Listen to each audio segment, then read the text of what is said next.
wadi wope on jali da yeso ma tuma dirtu da do wo be wonta yaibe ma sifa be mi falaka be wadda werdume sifa be mi falaka goto ta wernube benande wadda ko woni tun sendata wano hondu sapporta arafu ino tawnata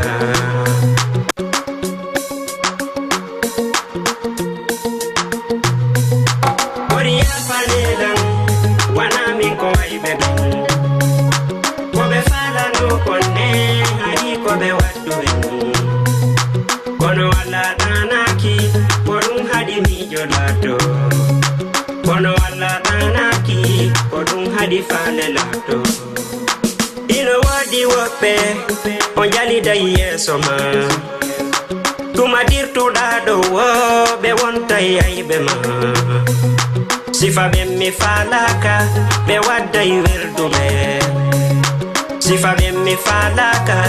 goto ta wernube benande wadda ko woni tun sendata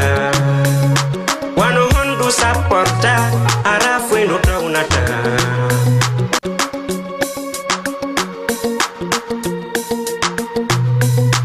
oriya fanelan wana min ko waybe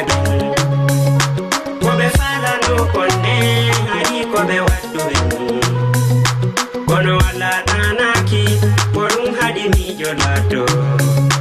kono wala tanaki porun hadi falelato ino wadi wope on jali da yeso ma tuma dirtu da do wo be wonta yaibe ma sifa be mi falaka be wadda werdume sifa be mi falaka goto ta wernube benande wadda ko woni tun sendata wano hondu sapporta arafu ino tawnata. Voilà, assalamu alaikum wonɓe darde Jama TV. Assalamu alaikum anduɓe kadi Jama TV ɗon andi arabi lende jeɗen fof ko ɗen mari émission laaɓa poyi haray noon hiɗon andi kadi seddi jeɗen fof ko émission daaro yiɗa e lendi kadi 14h 15h fof ko émission hotren fouta 100% ambiance comme hande kadi ñuno ɗo e ñalorma en arti kikiɗe kadi ka 23h moyen ɗo par ce que normalement ko 22h 0 minute doit no fuɗɗade mais fuɗɗude 23h 22h 32 minutes donc aray ɗen ɗo ha e voilà ha erde Jama on faala parce que ɗon andi émission ko pour men hande kadi hewti ka télévision men Jama TV ka émission men laaɓa poyi hara en salmini nediraɓe ɓen e babiraɓe ɓen e kotiraɓe ɓen fop e kala jooɗiɓe fewn ɗo ka écran mum no darde télévision on habbinoɓe émission on wi tardi aray meɗen weltani on en tout cas ko enen woni gotum donc hande noon hiɗon andi émission men on e ko émission juste wowlugol pour ko woni feƴƴude kon e kala kan actualité manɗaɗo ma feƴƴude fewɗo ɗo e Sénégal en wowlay ɗum ɗon wowlen kadi e programme ji ɗi anɗa hoore maɗi no eggina no goɗɗum no boni donc en yewte kadi fi ɗum ɗon salminen kala nangaɗo soka yo Allah ɗo yaltimo hoto cammo ene kan nawɗo waali yo Allah yaltimo e kala dal mo Allah tagi ko satti e hoore mum yo Allah lan ɗon yaltimo e hoore cam moƴƴere okkoren ko falɗen danden ko holɗen salmine nedira e men ɓe fop e babira e men e bappira e men e kotiraɓe e kawra e men yayra e men hara en salmini communauté en fop en accali goto wona sosojo pullo maninka guerse toma hara en accali min ɗuma hay e goto donc aray ɗon annon hande kalaɓa poy ko président Malal président de l'association de la sous-région on en même temps le président chargé de l'organisation du conseil à l'étranger ko kamɓe jooɗi hande ka junngo a ñaamo ɗo donc artuɗen ka chargé de l'organisation de l'alliance de la sous-région Aliou Bari donc ko ɓen woni ari laɓɓinagol len pourquoi l'événement on ittama stadium Iba Mar Diop nattirama grand théâtre e ɓin ɗon ɓe laɓɓinen ɗo fof jama wa andude yaadague maɓɓe e numéro téléphone on kadi e si Allah no jaɓi numéro téléphone on ɗon andi toujours en affiché mo yaadague mo par ce que ko ɗum ɗon andi motivata andinen jama ko ɗum fewndi 78 waɗen 116 82 38 78 116 82 38 deux PDG d'abord naati nder ga salmingo jama on Ibrahima Foli TV Ceerno Bari Top TV kamɓe ɓe hiwriki hen nder ga taw donc aray en salminiɓe moƴƴa moƴƴa donc mi arta taw ka Aliou Bari minnamo assalamu aleykum. Waleykum salam wa rahmatullahi dige bela on ala ga men tawi on e jam no marsude kono ko adi kon d'abord mi hiro téléspectateur on fo mi abonné ben ka Jama TV fo e andingol be kadi télé on yobe abonno parce que si ko important ko do wolte e ka télé ji men do wolte hande non ko Jama TV wonde nyande go ka halde ngi télé ji heddi d'accord merci hande kadi ko Jama TV wonden e arten e télé ji heddi din donc assalamu alaikum président Chamala Bari Bantingen. Wa alaikum salam DJ. On jarama hilon e jang. Ko yettude Allah ko men tawi on e jang. Alhamdulillah ko no yewti e jang. Ko jamto e yetti tagudo en. Merci beaucoup. Donc haray ko adi kon taw. E weltani ke kalama e africain je wawdo da hettade o saydo pour dargol émission men on. Me weltano on kat teddungal ngal men tawi gangal e entourage on derga fou. D'accord. Vraiment men tawi ga teddungal e welo. D'accord. Men on andini men ko menen je. D'accord. Haray non kadi gonko secrétaire à l'organisation yewti kon haray yo jama on abono e télé on be suiva parce que ko piji mardi important di tawata goddo do aka yetade goddo do aka hollitoyde goddo mo be no do nanande hoore mum ko dum faala de libérande communauté men on e communauté africaine wonbe vivre de Sénégal do be o moment do. D'accord. Merci beaucoup président Chamala Bari Bantingen haray kono be makiri non en arta joni e ko adde en ka tabal men plateau do kon labbinen poy jama on anda ko dum do woni programme gidin no 31 décembre do e Dakar Sénégal donc haray tigi on hande Bari en tant que chargé de l'organisation et concert alliance de la sous-région on ko estadio Iba Mar Diop douano wadude malheureusement en yi décret préfet on affaire on ittama ton natirama grand théâtre parce que ma yewten pourquoi ko honno wodi effort on ha hande tayma natiren le 31 décembre grand théâtre en tant que chargé de l'organisation. Voilà, ara dige bella, merci beaucoup question on hara ko no woniri e ko non kadi adden do fi yewtu nde yewtere don hara ko adi ko d'abord ko yafina golle jama on fi ko ko be nani kon ka réseaux sociaux je ko be nani kon ka télévision hara ko no woni dum enen chaque fois c'est organisé e wada investir de lié on anen kon no fewndi ton e jettino lié ça fait plus de 10 mois. Plus de 10 mois, il est jogiti stade Iba Mar Diop pour le 31 décembre et le 1er janvier à Rolon. Si il y a Allah wadi change en anna jama wana footmen wana footbe ka stade ko dogal yalla tawti kadi état on jetti responsabilité ji mundi parce que me rappelle jama le 2 octobre passé hari boreno ka stade be piri non ton kuron kon sa jodi ka tirbin ka ko den tipete don dabbiti haray wono birki je joyi iwi donc be jetti dum comme argument day o adenjo mabbe rapper jo mabbe ni dof no doar gol don concert tawa yimbe mabbe no wadi brutal si be ari don no wawa bonnugol piji buy be interdiji concert jidi lambu jidi mobilisation pour de 300 personnes kala be interdiji e stadium munkum. Donc si be interdiji non ka ni dof be wawata no jonnugol goddo il fallait ko be interdisa fo be wadani lettre be ndi halay e ngaldo wawata wonde be wadi kadi communiqué officiel be ni wawata wongol donc haray fi stadium ko no woniri joni non haray enen bay hide mari prérogative o organiser et population mengon ko be 31 décembre waden alliance de la sous-région et inde président mon président Jamalal organiser la population on chaque année tawle nga wawta jodorgol ni yaltuden dariden dadiden dartiden lenge e duma kala hege wadden fo seppulen e dogulen ka dogete ton fo ha Allah wadi e bonondaji go ko moƴƴereji nokku go Allah wadi sal ɓurɗo labe don e nder Afrique de l'Ouest woni grand théâtre sunani den on don yahuden don combattu den don ha hendi den salon tawi yoni concert ka Guinéen fo nodda concert marnolo importance e nder ndi leydi do tawi en heɓa mo grand théâtre bawɗe Allah e relation ji men ɗin bawɗe Allah e barkiji men ɗin bawɗe Allah kanyuma e yidugol communauté on e heɓugol récompense o communauté ɗo Allah waɗi e hendi ɗen grand théâtre haray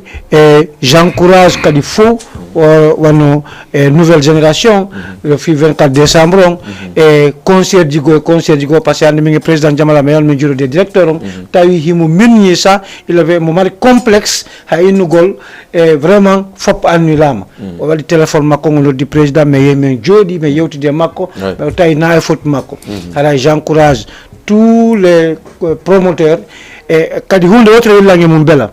e ngaldo tawi enen promoteur be guinéembe tay ko en dogita woni den solidaire jogondirden fi règle go problème une fois pour toutes et félicite un groupe long kadi woni nouvelle génération ka Amadou Badiane aray malheureusement dogoden en hebanal mo sal nokugo ko joni o reporti prochainement e hande kadi wadi acte labalo o tawti en ka communication fi 31 décembre enen kadi inchallah date makon aray woni kadi première personne so do billet VIP. Quand Ati Sodougol billet VIP, je félicite Amal Badian. Mais Amal Badian, c'est plus qu'un frère. Ce n'est pas un concurrent, c'est un compère. C'est un compère ici, donc avec le Veltana Golmo. D'accord. Encourageons, on est ensemble. D'accord. Alors, faire le colon. Une situation après c'est un président si on développe un pays de non argument giding fino concernant doit yargol non grand théâtre. Merci beaucoup Aliou Bari toujours comme on Hollandais 78 116 82 38 78 116 82 38 ara merte président Malabari Bantingen passé bien au fait président Malal ko neɗɗo monanda hoorema o ronkata c'est-à-dire ko ɓeemi ɓe gongata sa ko ɓe ɗano si programme no woodi par ce que fi hon ɗum haray ɓe ɓuuri men hay menen wiyaɓe ko fayɓe e maɓɓe ɓen marde actif par ce que wonde men yaha ha min gippo e otoje ɗen min inde men seppu seeɗa tawa min wonde mi ronkino mi wulla ha mina président mi miili to joni ɓenɗa no ale mayi ko soldat ni ko yef soldat wonde wadde donc ala weltani ɓe din part comme Aliou Bari aussi chargé l'organisation vraiment jama mene weltanima moƴƴa en tant que vice président dans cette association mais hande président Malal hande en yii programme ji ɗi fof changé e stade Iba Mar Diop mais alhamdulillah rabbil alamin e wakkilare mon en tant que président en yii en heeɓi salon grand théâtre ko honɗum matɗon ko développement e communauté guinéen on ha arten e coɓɓuɗi wonɗi goo par ce que ɗon andi hande hiɗen ɗo sallah jeɗen. Ok DJ hande ɗen mari ko yewten seeɗa d'accord ko no waɗi so minni ɗum kono mi jindi ha danden uddoyi e nder jindugol ngol e ɗon andi ko min heeɓi victoire andi ko victoire on momi heeɓi si mi inni o jama on fof wonnene goto baba goto e miɗo andi komi wowlani hande mi ari ɗo mi yiɗano arde sa hakke komi ronki kono hiɗa andi aduna mo be holla yiɓɓe mum ɓen pour yo yiɓɓe mum ɓen anduna tawa ko ɗum addilan kono si wona ɗum e mi innayi e giɗo jama avande alliance mi inna giɗo jama taw batti nantodiral ngal no moƴƴi hakkude men ko fiyon ɗum piiji ɓuriɗo wola ɗo teddiniranmi haray ɗo wawi ɗi waɗande hoore mum kono ko fiilondirgol ngol ɓe inni si yimɓe fiilondiri hendu naɓataɓe hande ko ɗum ɗo waɗi si tawi no wiyede malal e kadi mi yirali on ko yimɓe ɓuuri wowlata fiyon ɗum mi tawi ko fayɓe wakkiliɓe yiiɗuɓe anduɓe andanɓe par ce que ɗo a lamminde anduɗo lammin andanɗo sa lammini anduɗo so yehi o yi o yaali o arta o addorali kono sa lammini andinɗo andanɗo so yehi o yi o yaali o ɗaɓɓay ko addani ko tawata no nandi e ko wi ɗaɓɓay donc min ko lowa dumbari mi ƴetti miɗo yalti waño mi hawroyi toon ɗe e pem akkari ko ɗum woni hakkude grand théâtre e stade Iba Mar hande mi heeɓi ɗo ka parti moko baɓe nodduɓe en ɓe du'ani en ha mi faala wullude sen dippade noon mi jentinayi on ɓe inni vraiment ɓe weltanike Allah ɓe weltanike en fi on ɗum wano waɗirɗen hajji Halimatu Mare ni hari ɓe miiji si tawi hajji Halimatu yaha jooɗo ndu hendu ka stade joni noon si Allah holliɓe tawi ko grand théâtre wohare kamɓe tigi ɓe wawi invitude woɓɓe Guinée Sara ɗowta ɓe donc anti en anda yer ko heɓuɗen ko on côté ɗon haray association men on no fesita d'accord hara yo jama on noto en non si Allah lan don jabi teddungal ngal be andire ngal wuungal ngal huwondiral ngal wuungal ngal e respect won do hakkunde men e jama on ben si Allah jabi o timmaitis d'accord hara wona onde man faala jama on fi nyande wotere mi do wawno ara mi aral do ko wolete kon fo wolete ko nanoto kon fo nanuto kono mi faala o jama on andu mi do tawa e organisation yo jama on andu min ko mi woni hoore organisation ko mi woni bin akkitorde ka organisation si on responsabilité on parce que da andi no wodi ka tumbata hara wobbe ben no hersi wiigol dum do waday mi yaha ma mi don kayade si be ankadi ayali be ton hara be andi hida be andi tamma d'accord dum be yare sabuma donc are den tori jama fop d'accord yo noto ka grand théâtre en hendi ke grand théâtre e hoore dum kadi hide mari invité be jandube ni côté Sénégal ni côté Lagine voilà ni côté Sénégal ni côté Lagine président gerten premier auditeur ya dañu auditeur ben assalamu alaikum alaikum salam on jara eno e jan alato alhamdulillah kombe ko Amadou Nimbul Kabasa Amadouri Sangare Minyan Kaba Sangare ya Amadouri Grand Yofonda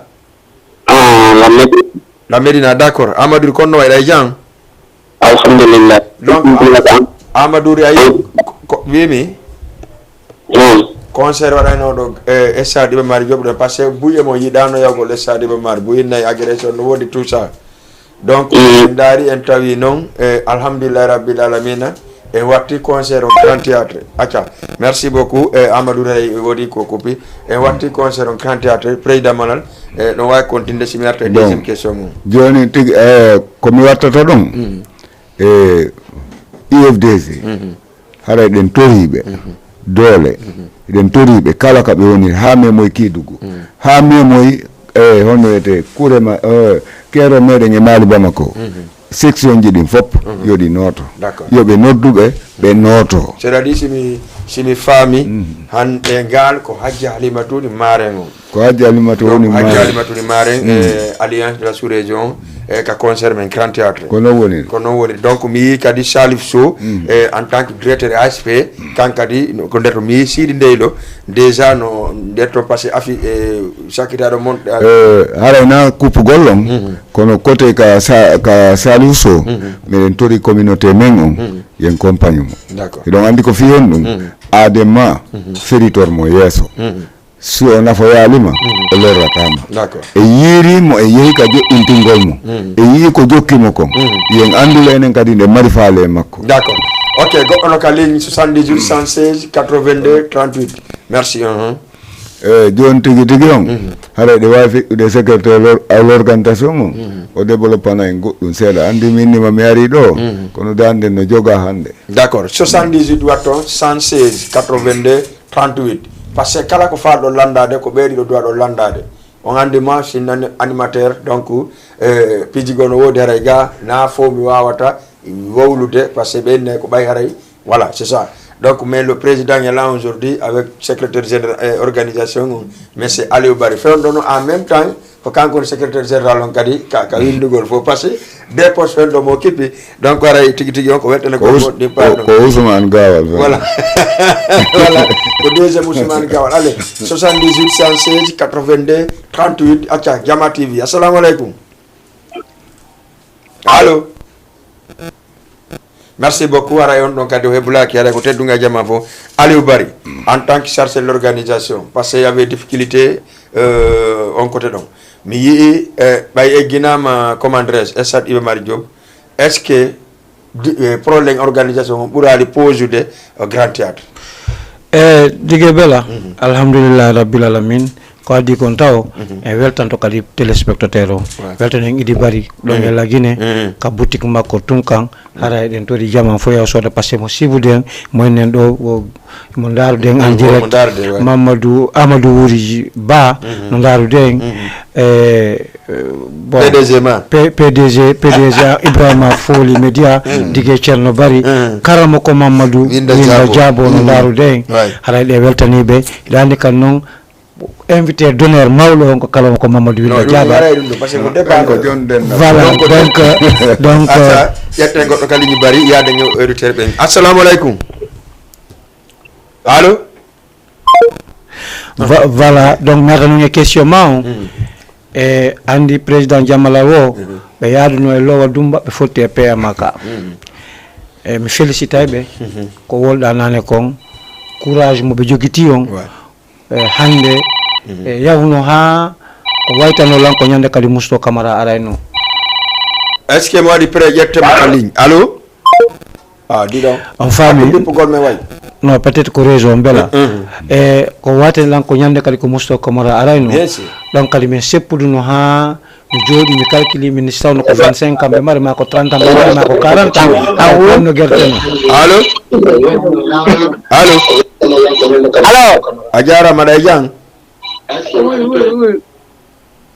merci beaucoup continue a fami min si ko 25 ma ko 35 ma ko 45 kambe mari hala ko honno wawo non justement mais hande do âge mo be jogiti on tawbe buri marde courage sur le terrain parce que si mi halani ma bela ko seedu den ko ni hondu me wadi tu vas même pas croire mais bon dun non ko golle le way non hala si ay min secrétaire à l'organisation de la Marie Courage ko passer la Marie Rewa président Jamal Yeso et siga be digue bela vice président Yeso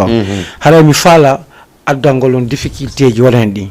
c'est-à-dire difficulté ji nga communication wata wonugol si wona dum kala rêve mum on guinéenjo wongol do ko natugol e spectacle grand théâtre hala ko guinéenjo organise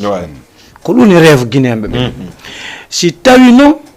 communication on ya wali yahugol jama on anda yahama grand théâtre hala ko don ta difficulté on d'accord ara ko dum ta difficulté on 78 116 82 38 allo donc do ko communication on si yehi milang andi en hebay problème de place d'accord no labani lang ber ko change alo ko hande bay ko hande officialisa en hendi ke salon hendi de récit hendi den contrat grand théâtre no wowiri non depuis do la hebude appel ji hilan jibi bay mi yaton do hande rimero alto do si hajja halimatu alaji sello sino do nyande 30 fendani alaji sello ya hay grand théâtre le julire joni non si tay jama on fu do andi ko yidi alaji sellu kon yidi hajja halimatu kon si hajja halimatu wadi garde corps cortège wala ma borikal dep ka galle ha ton jama on mi la mari problème comme to président ko be walla mi renforcer sécurité on pita pejidim bontiren parce que la ngandi en hebay problème de place parce que place jidi mi kadi ci do rendez-vous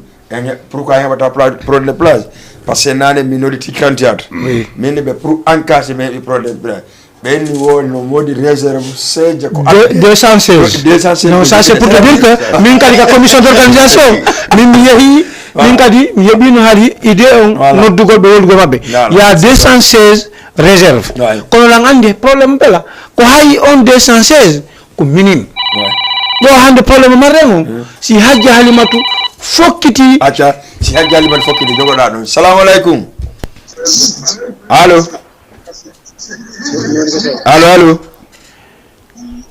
acha mai belo hitato si hajja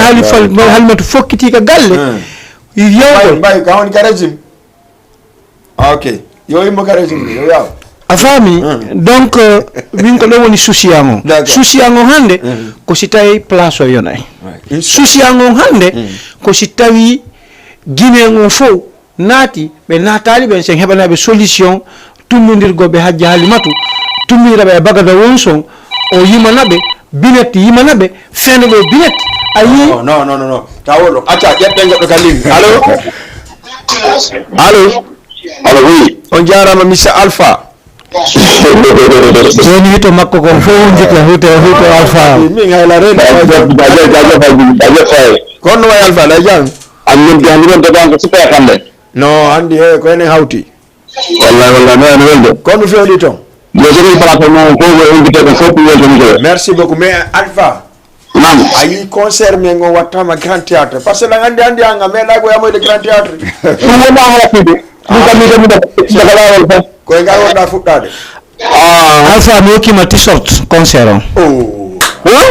mo kima t-shirt merci beaucoup en tant que commission d'organisation mo ki mak t-shirt concert windu donc voilà noddan mardi on kikide kandira t-shirt ma concert non c'est pas andi men na hala ko hala huwa di do ala ko mais famami ma merci beaucoup merci vraiment d'accord Miss Alpha ni wonti ko yalla ma ra yeto émission men tele men wala ma yeto amin maintenant balal d'accord dara ala min bidi en grand man ko do ko ci de riyo don dan nga ban lola en tout cas Alpha ko préparation de no inshallah moƴƴay ok merci beaucoup Alpha ka nodduɗa ɗon nandi moƴƴi pari merci beaucoup merci ka an woni homme de confiance on ka men ɗo fendo ɗo merci beaucoup wala ton ko débat men ko no yedde ton affaire sécurité parce que hande mo wiyama hande alɗo hajji halimatu ko invité mo anda pellugal hewde ɗum fiinoyi apare allah toon ɗo ko tellugale wona fof korɓeɗe sortije tan wiyete fulfude guinée ko tellugale wonani wallahi a woni gonga wiyani sori kala mani yahowo concert yo yaadu e leydi ko si allah hoten nabije waɗe super leydi leydi on kadi sécurité ɓertugol batemɓe andi inde waɗay inchallah mingo limato kadi hara allah ɓeyɗango jallo alamin vraiment hara yettodiraɗi wallahi ko ɓerɗo merci beaucoup wallahi ko naro ko ɗum yiɗno hara kettide mon quoi Jalal Fall mi salmini Hajja Mariama yetto inchallah sabi ɓeydi noon kadi moƴƴama ko mariama nasere d'accord haray e janggo nabbi inchallah merci beaucoup Didier Bey jaajëf waay merci waay merci allez 78 116 82 38 way bari dege bela mi rassuray Alpha hari ɓennay ka stade tillel agressete be yiɗɗe président jammalal e giɗo jama wonti nokku gotum en sécurise ay périmètre ji ɗin fof bi fuɗɗiɗen alhamdoulillahi hay goto agressaka bi fuɗɗiɗen déjà d'abord kadi ko ɗum woni ɗo nane yo nawnanan renforce go sécurité o e renforcer haka pont pompier renforcer koyiji ƴawruɗi rue Floris ɗin kañum Lamine Gueye o acca rue Floris Lamine Gueye ko ɗon Aliou Bari walay acca salamu aleykum waleykum salam on jarama eɗon e jang jon toon hiɗon maake hono ɗo noddami on to Amadou Sall depuis Fass Sall Amadou depuis Fass waaw Amadou Sall ay jang jon toon Amadou Sall ko no gaddanɗa kikiɗe ɗo kadi ko weltina ko wete salmina on ɗon salmina ɓenno fof Amadou Sall waaw a meeɗi yaade concert grand théâtre concert Guinée non mi meeɗa yewgol ɗon donc hikka noon min invité ma spécial par ce que grand théâtre ɗo andi moko baɓɓen fof ko ɗon dowa yaade jooɗo dara concert ji ɗi bon way grand théâtre ngal le 31 décembre nani 31 décembre so Allah jaɓi yontere samedi arowo e ɗo wonde Binetti Mali e Bagada Wonson Bexol e kanko Aribo si Allahu lan ɗon jaɓi awa raga bolla Aray. walla raga bamba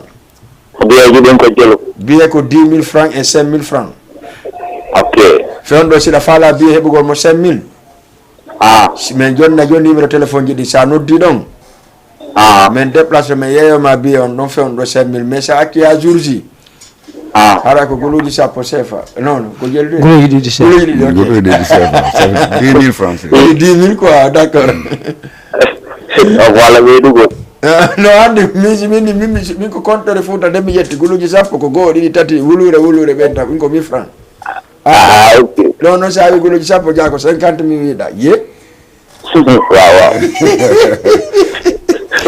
Alpha joni digue bele haalni on fi concert on haray ko ka jeune jo min tañƴini fewniɗo ka jeune jo marɓe goreɓe haray essaye a wawa holti goreɓe ma ɓen organisé ɗon yahen habboɗen Hajji Halimatu futur président première dame leydi men e Laguiné kamɓe woni maale noon haray jaɓɓoɗen ɓe ka grand théâtre ok problème ala hay koye goto d'accord a wata min hoolorma ɗon jarama merci Merci beaucoup ko do bi salminta monsieur Jarruga o salminama moƴƴa vraiment salmin Mama Salou Sangaria o salminama moƴƴa Grand Kabak depuis Grayof merci beaucoup e balde le boss kankade be salmina moƴƴa en tout cas concert on ko le 31 décembre Grand Théâtre kono wowiri non artiste ben sansa ko li on tout sansa ha joni ko bineti mali menteni e bagada won son sali équipe fi fop on haray be Grand Théâtre le 31 décembre concert non débute law e ngal il faut que jama kadi il faut yewde no ko chargé l'organisation mi ara dum non concert on débute law passé 19h ba fa lingu du tama digé ba ari arde ka nanen ka côté sécurité et tout ça donc sécurité on déjà donc andi camp gendarmerie on une face stade donc camp police et camp gendarmerie on comme to jama on e wona e yaaru kabawo ka raayje non auditeur be harabe be sohli yewdugol le mon ma yetterebe wa ko yetterebe pas problème voilà acha 78 116 82 32 allo allo on jarama no e jang yandunga hido nodda me honto do make honno wifi boy easy voilà c'est bon yes ay jang yandunga donc a andi en cas invité déjà concert on ok donc voilà n'est-ce pas wifi boy en tout cas no de wifi boy jo ndo ka ko da wakam na konto wonda ko wakam tambe ñaar tali ok ko wifi boy ñaar tali yeah ok wifi ara men invité maka concert no digé bela haliri non ok ala groupe mo ton fo hajja halimatu ko yaw jabole me teddinen fi mabbe ok inshallah teddinen kadi artiste be men wonbe wiide lo e pari ben ara lo wiala ngol en fendaneo ok teddinen kadi binet wiide lo e lagine ar acci ton fo musibbe men be no de Sénégal wadde men concert o inshallah haray tikeji din kadi ko no disponible di boy fendo ko semminde nyande ko 10000 haray si tay da fala tikeji din haray kadi da wayno dude ka e jomen jonna yon numéro ji ci buri do seda. Ok, merci beaucoup depuis Diary Tally et salmini mo wedon ko moƴƴa bari bela donc haray don sécurité on sapeur pompier no ton police no ton gendarmerie no don gendarme don périmètre on fo kono non ko walen ka sécurité gol ko accès ji di mo acci ho don kadi yehi baaw ton ka raaje ton haray wi responsabilité men on donc haray lan tori guinéen on ardo wo naatu ka der cour bi be yibi sirna go to ko dum fala ni ko sibiari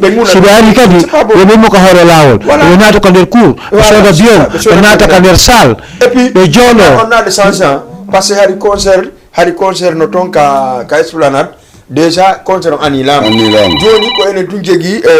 sadi ganta de volo 31 décembre donc si tawi tum il faut que rappelabe kadi si tawi woni 100% bora bori be bal yejali le premier on va ajouter de ko don tum son joni autorisation président allo ajara mada jang alhamdulillah no dami on da make onno hajja marama korka de di hajja mariama korka barnya depuis ñaar tali amin ko ndi ça va day jang barni alhamdulillah kon no fewni ton kono andi korka andi concert joni au Grand Théâtre ka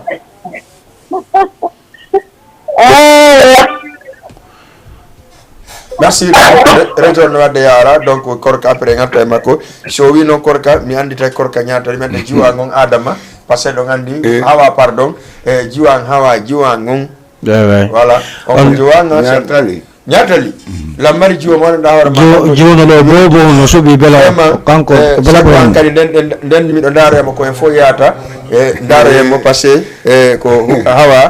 no wuri no jalata mi yawuri na men go to marché pas voilà comme lui quand même joni bela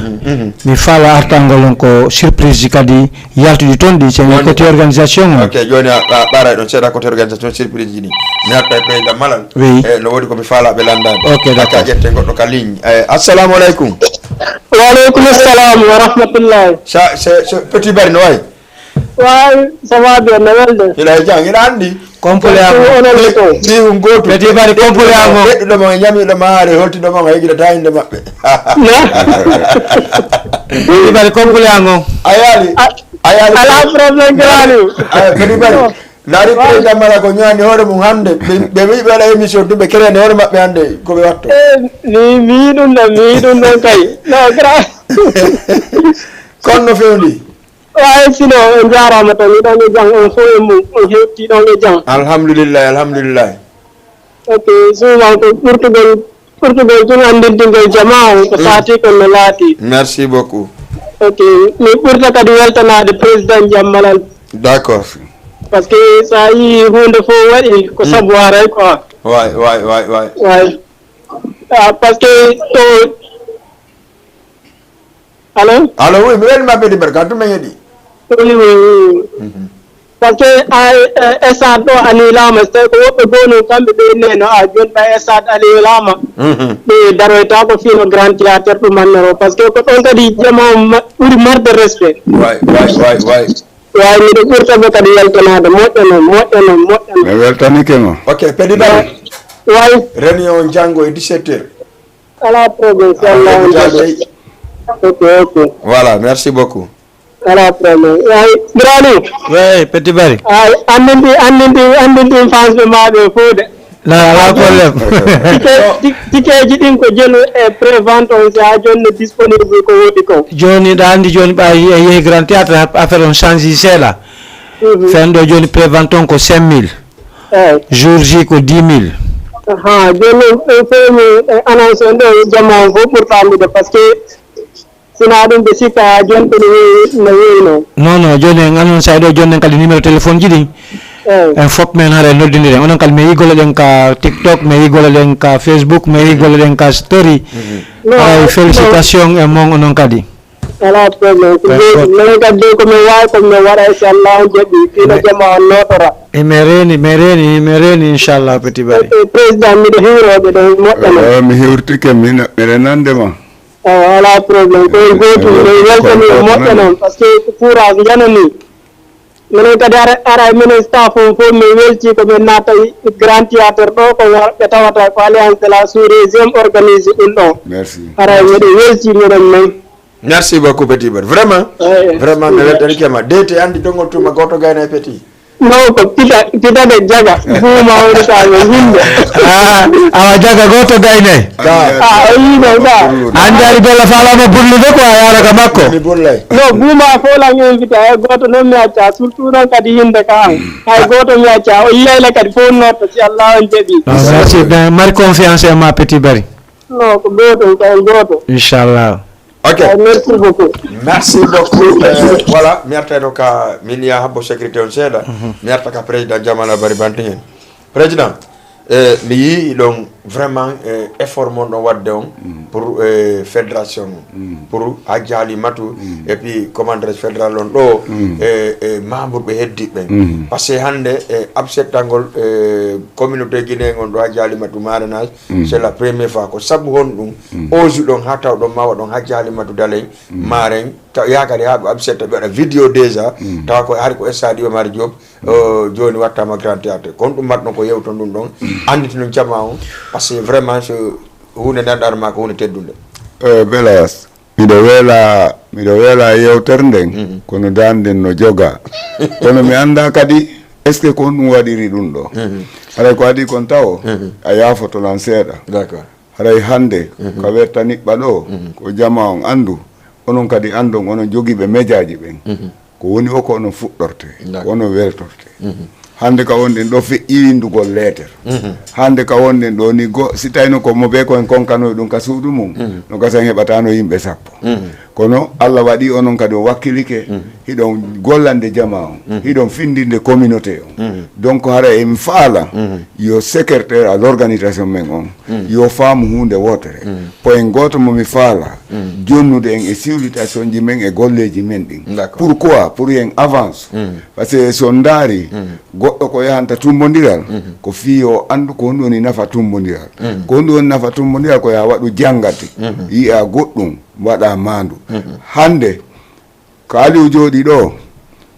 o fewta conci makko ɗo inna ɗi laba kaw jooɗi ɗo goɗɗo no wawi mo yiide ɗo inna no faala wattade sifa ko watti kon ɗum ko janggati bon ndaare wano ka estare ka itta ɗen ɗo a yiyay waɗo o lambo no fuɗɗo ko woni paykum kono ka fuɗɗoto ɗon o ɗaɓɓa fans o waɗana ɓe t-shirt so o invitama haysko amgol fijugol o manda ko mbaɓɓati mbapatma o waɗay kaarje yimɓe ɓe ara ɓe supportamo joni wano ɓe artiste ɓe wonɗen invitude ɗo hiɓe kamɓe kadi ɓe fuɗɗade ko honɗum woni nafa maɓɓe hannde ko honɗum woni nafa maɓɓe janngo ko mbiɗa faala arde kan haala ko honɗum woni kan haala si tawi joni en invitiɓe ano grand théâtre hiɓe wadde face à face kamɓe e bagade wonson hiɓe wadde face à face e nder aduna allah fof no sutiɓe donc ɓe artiste ɓe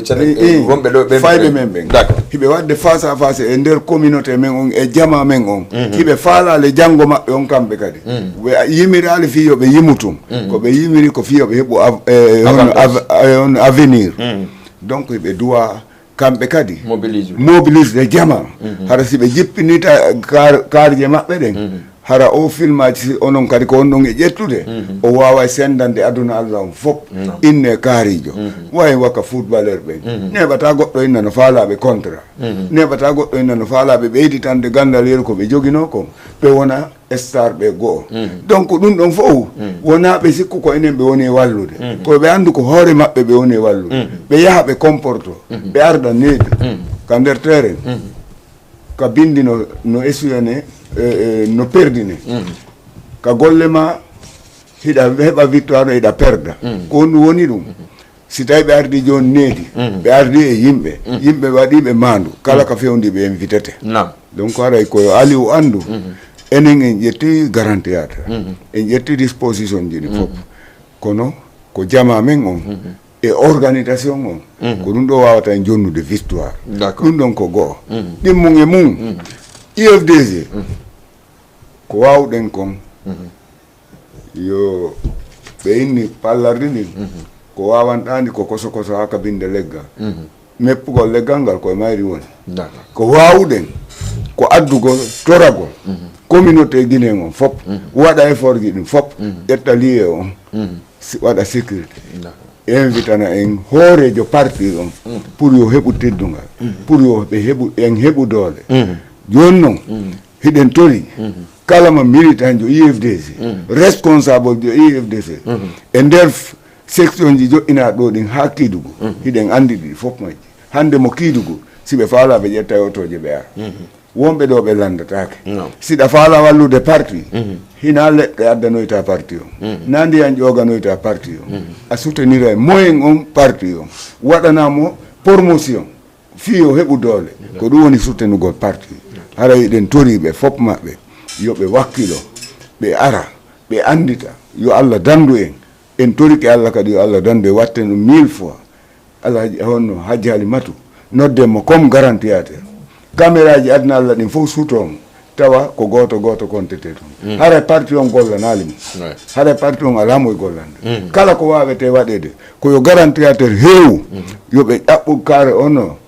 jaga jayje ɓe sarsa yimɓe ɓen ɓe adda ɓe jippina hino woodi woɓɓe si yewti nokku goo haysi yoɓintake wiyete yo naate fiya ala ko yo hoorejo on surro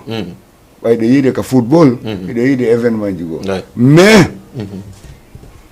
lanɗo siko vrai lanɗo ko lanɗo naw dictateur jo so essuie une fois 2 fois 3e fois on koyo démission ɗum woni golle ina inno hay mayɗa kono ko wiiɗa kon ko ɗum wonta helle ko wiiɗa kon ala e wadde d'accord donc merci beaucoup président Malal Bari Bantingé 78 116 82 38 e ɗo wayatude ligne on wartawde Aliou Bari président développé ɗo piji Bouy e côté parti on kono invité ɗemɓe noon hande en tant qu'en charge de l'organisation ko honɗum yiwɗa e côté parti on ka organisation merci beaucoup mi weltanto ɗo El Hadji Mamadou Saliou Koubia mi weltano Alhaji Mamadou Julde mi weltano Ibrahima Kalinko madame Ndiaye Fatou Thiam e Alpha Amadou mi weltano secrétaire général section ji ɗin fop hande ɗo beela ko président Jamala wolɗo kon ya 18 section Sénégal IFDG Sénégal section kala mo ala yimɓe on hino mari 100 personnes si tawi hande section kala golli respective UFDG on teddini fi ha jalima ton section ji tun hebini grand théâtre ça c'est clair d'accord bon hiɗen andi noon kadi no wodi hata mako baɓe toon ɓe wata yawgol si tawi jillidirama mo kala respecti konngol ngol si yeehi UFDG on tun ƴettay feccere salle grand théâtre on population militant et sympathisant ko arta kon ƴetta o nde a feccere ɗum ko dans le cadre organisation parti on respectugol haray teddina fi ha jalima to donc UFDG hande e nder Afrique on fou ko oɗo parti ɓuri mawnude parti ji ɗin fop wondi opposé ɗi e régime wonɗo ka pays mo hande normalement mi yetti ko nane goɗɗum si Allah waɗi alaji sellu hino e Sénégal hajji halimatu fokkitata 31 décembre alaji sellu ronka e senade tawde ɓe accompagna ɓeygu mum no wodi buyɗoɓe yaal alaji sellu no wodi buy falaɓe yiɗugo alaji sellu no wodi buy falaɓe yiɗugo e hajji halimatu wata senade kamo kala si mobilisation walama ɓe invitama mo kala yaro profita yiida e mabɓe innaka ɓe salmodiray kono yiida e mabɓe face à face e nara na e télé na e vidéo na e photo aɗa on tigui a yiya ala hajji halimatu yitere ko hombo woni humpaka hajji halimatu homboni humpaka hajjeno halimatu haji halimatu fof inna ɗo siko hajal halimatu wonno alaji sellu hanno fenno ko fenno manda wonde ko no watani ko tellement ko hiɓe engagé ɓe wakkilani population jonni temɓe noon koɓe jeeyi ko jonni temɓe teddugal ngal jonni temɓe o respect ɗon hande goɗɗo nawnata ha jalimata ɗon ka senade daramo darugol mum natoya woni ko sa a ndekki yaada e goɗɗum yaada enveloppe ɗen andi buy ɗo hiɓe évaki ɓe ñawde ɗum leyɗe porto ɓe ñawde ɗum Tunisie ɗo ɓe ñawde buy Sénégal ɗo ande mo kala duwanaɗo no fala yidugo makko ala jahilal matno wata yawde kaddamu kamo kala konkano dambo kala hande si ɓe invitama jamma o yaw ɗon profita yide e mabɓe hirodira e mabɓe chance de photo no woodi avec tout le respect fop wata ɓuri 2000 personnes wata tirde mabɓe photo mais woɓɓe heɓay sens heɓuɗugo mabɓe photo a faami donc ɗon ko côté ha jalima toon hande ƴetten côté Saliou Sow pare men on kenen e maɓɓe dogidi waddi jeudi e 17 heures o teddugal mom e woni en moddi makko mouvement o woni parti woni président parti on ha alajji ha président de la république o heɓi confiance e makko nomimo directeur général ASP hande ɗo ko laawol e kala marɗo kaydi ko jeune jo ambitieux jeune jo yiɗalo jeune jo anduɗo ko jeunesse on sohli hande on ɗon se waɗimo invité hiɗen andi noon hino wowi ko Ceerno Mamadou ari grand non andi wono no wowi par ce que joni noon mi fala harugol mi falama henugol on tuma hari ko président mouvement na o président hay parti politique ndari ko waɗi ɗon ko hande noon ko directeur général ASP Sénégal non président o wona ɗo joni ha goɗɗo ato yo ɗon ko heɓde place non ko 10 000 jeunes non haysi ko 10 000 jeunes andi wi ñande ko yeyde kaden o foppo woli min place an on mi torotako ma ko mi ara sa woni place an on to wimi noon kono président kono ɗum ɗo fof no wawi wonde kono ko sen organisé jaman teddini downi non ko jaman sutenata non ko jaman sutenata kono sutenata eɗo fof ɗemat maɓɓe relation sen invité ɓe sen konngol men hino marsaka maɓɓe hande se yeehi e ginnimo goɗɗum ko falɗen o wannayi enen koye nder organisation ɗin andideɗen e makko ha heɓɗindi relation ji si o yaha o senoto kanko kadi accompagne gol hajja halimatu mi winda simi naɓi wayɓe ɗiɗo windanaylam ɓe windeɓe o faami miɗo mari soldaɓe ɗiɗo joni noon mi wiyeto on ɗo noon ko min noni ko ndaare ɓe yaltuka galle toon ɓe winditoyo to hakke man ko yiiɗi parti o hakke man ko yiɗi mo militant jo makko marɗo kadi inde yiɗuɗomo wi sabu makko sabu hajja halimatu on wo naatayɓe VIP ɓe les 500 première personne naataɓe ka VIP ɓe okkiɓe fof maɓɓe carte consulaire gratuit merci Bella modi Bella enen ko wawonɓe jama o ko siga ɗi ɗo piiji bari no woodi ka o yeggiti seeɗa par ce que mi nani ɗe yewta ɗo ha on ɗiɓano menen o conseillé ɗo no lagarde non lagarde mi nanali inde wuuri non lagarde président ko gandi ko paren Salif Sow maren Hadji Halimatu après mara haut conseiller ok la président écoutez non il est marié deuxième partie premier parti wonde parti en développé mi développe mi arde mon président premier parti on en développé fi dum la deuxième parti on arte ka fi ka ho conseiller passé no enquête don jama on seeda no langanno ko rokodir te joni acca bari continue président sotan tout seeda parce que par ordre no yindi on déjà no ho conseiller c'est pas wota fi ho conseil ko invitation mabbe on importance ari mabbe on hande ho conseiller on wona ho conseiller Doumbouya wona ho conseiller IFDG wona ho conseiller RPG wona ho conseiller UFR ko ho conseiller des Guinéens au Sénégal kala unitorɗo rouge jaune vert kala unitorɗo carte d'identité nationale guinéen merci Dio Diallo kanka ɗo natire gaw salmini jama merci beaucoup allo assalamu aleykum wa aleykum salam on jarama ɗo e jam bari continue ho conseiller on ko kala innuɗo ko rouge jaune vert notori ho conseiller on ko kala innuɗo mara carte d'identité guinéen joni si te en organise wano nde tummudere adduan c'est-à-dire international wonde gumnano ko organise ɗum ɗon Hadji Halimatu et Salif Sow ɓen ɗon ko invité Sidi Ndelo le jeune le plus grand commerçant de Guinée de jeunes au Sénégal yiɗi génération accompagne jeune on no accompagne kala ka jeune génération da himo notade tawi no fo nodama ho conseiller on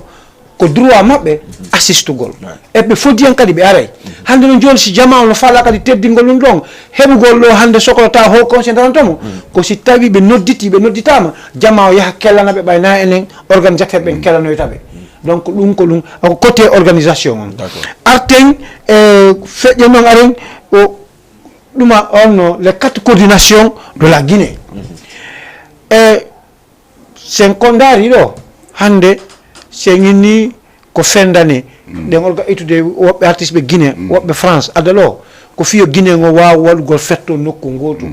hotti Guinée représente basse Guinée représente Guinée forestière ɗum ɗon président Nicolas déjà Guinée forestière président Nicolas d'accord merci continue président Nicolas déjà wontilan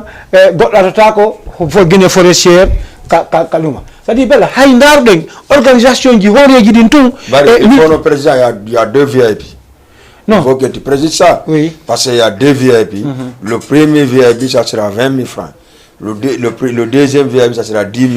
après 5 000 francs joni andi premier VIP concernant population men ko hotto autorité ji ɗin il faut que ce soit clair ambassadeur men sénato de haut conseil habo ambassadeur men ko invité o sénato kanko e élément ɓe ambassade ɗum fof consul mon père monsieur Camara fof ɓe aray ɓen ɗon VIP numéro 1 Hadji Halimatu en ko VIP numéro 1 e haut conseil ko VIP numéro 1 coordination ɗin ko VIP numéro 1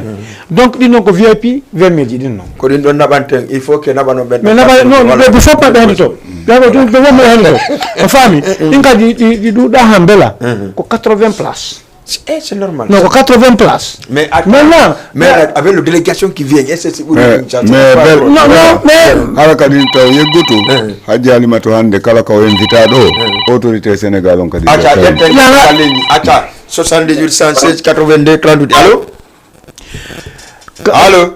ono kadi yehi mi fawaynugol ko président wol ɗo kon hiɗen prévoit fof ɗe gandi ministre ɓe goo en ɓe falaka wolen taw inde maɓɓe ɗo 3 ministres accompagnant Hadji Halimatu d'accord eɓen ɗon le hiɓe faala e yiwgol ko honɗum Hadji Halimatu représenté nder communauté guinéen ɗo Sénégal merci a darnan ɗon président Malal no faala wolde par ce que ɗon han débat on ko ma jaɓo demo président Malal yewtere nde falɗo yewde nden ɗo wawi konde nden ɗo kadi arten kadi programme ji ɗi par ce que ok sadi ko yewtere wotere wonde nge yewtude seulement que pour débat men on il faut wonde mo be yeggita e goɗɗum oya korisa pays oya kadi faamu ko on to fokkituɗen bon mi wawa innude e no woodi question momi posanno fédéral ɓe inni wondema no woodi yimɓe buy faalaɓe arde kono noon kamɓe koɓe faala ardude ko oya wolnani kono no woodi piigo e wawata ɗi wowlde ɗo directement par ce que no woodi ko waɗanta en sécurité ko taw e wawa e wadde sécurité men on si wowli law e wawata waɗoyde donc haray ɗen andi hooreɓe boyi arda e hajji halimatu kono noon kadi ɗen andi rewɓe kadi hooreɓe ɗo e wiyata ko kaarijo noon kono so yi président de la république on inni wondema kañum yewtiday e président men on Guinée donc haray ko ɗum woni ɗen andi suddiɓe kelluɓe ardo e hajji halimatu comme kamaren e wawata no wolde ko hombo kono noon secret no nder haray ko ɗum ɗon tum ko fi sécurise gongol e woni se wolta inde maɓɓe nen ɗo donc hiɗen andi hajji halimatu heɓay délégation gouvernemental ɗo e Sénégal donc disposition ñu fof no ƴettede fi kadi no wonira hara goto son jaaki bari ko mi ɓuri tampude seeɗa e ko mi ɓuri hakkillam ɓuri yaade seeɗa IFDG ɓe duwa famude hunde wotere acca IFDG ɓe ɓuura famude ɓe duwa famude allo wotere allo allo ko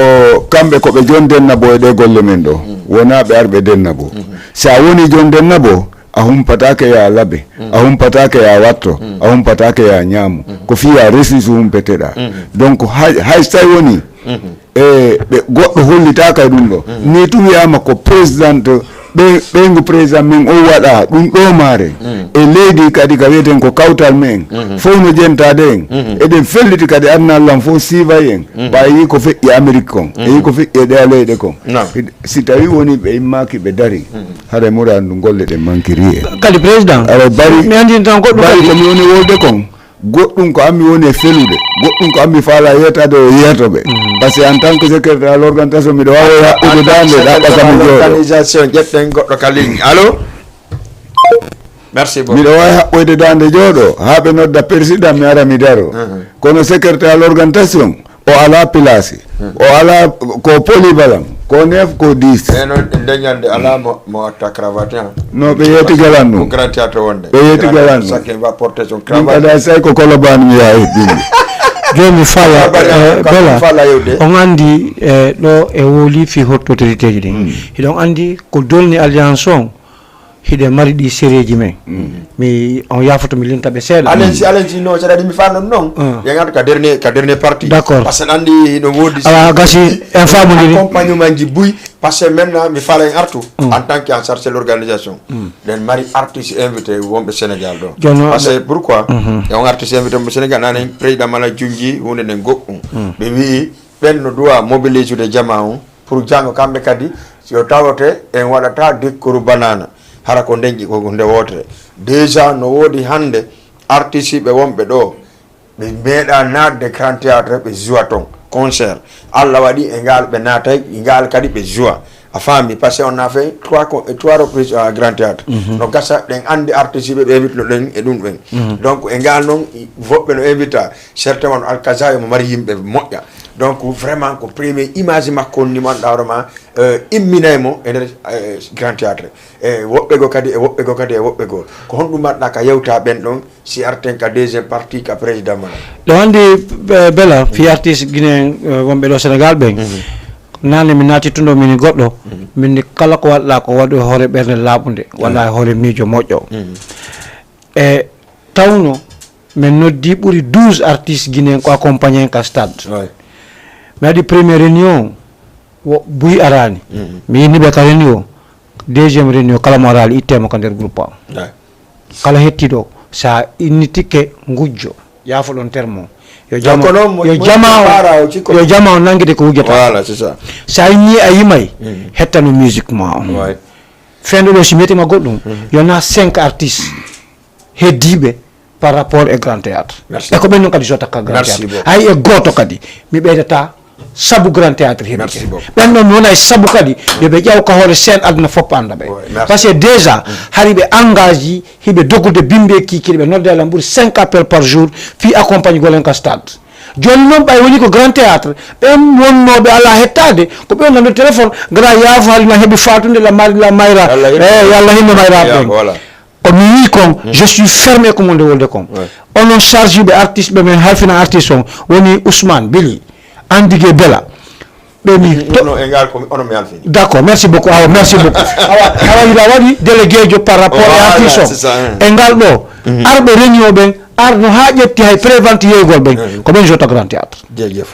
si tawi ko goto e mabɓe ko kamɓe ko hoti kadi jo e nokka grand théâtre e ko président wiɗo kon ko pi goto mi remperta ɓe wona enen goɗɗo ka ligne allo merci beaucoup wona enen no promoteur on kellanoyta ɓe mo kala yarde e france mum kellano ɗum min jooɗo kadi enen min ɓe promoteur jo wona producteur jo promoteur jo wona manager jo producteur jo c'est un businessman si tawi jammalal ɗo ko yimowol simo yimude mo hoddu makko ko yimata ko no intéressé no intéressé population o e yaha terme mo ka makko wolde makko prix o ara yoɓenmo o zone population o mi wona association mi bokki ɗon komin promoteur wona men komin businessman yo jan laaɓan jamma poy sa yiña yimay ko coggudani ma tan mi naɓetama si tawi a coûti 1 million mi discutete fiyen fottu halla respecte ma lan teddinma fiya jonan si tawi noon a wawata ɗum a ekkito to ha wawa siforten je les encourage komi wiɓi noon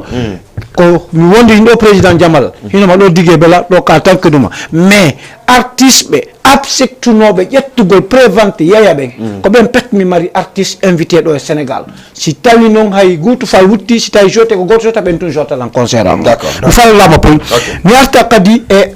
artiste ɓe innaɓe ko janduɓe ɓen ɗo Sénégal mi ara Alkazayon e mi la respecti mo moƴƴa mais mi holoto staff makko e noon kayto professionnel c'est à dire artiste ala favori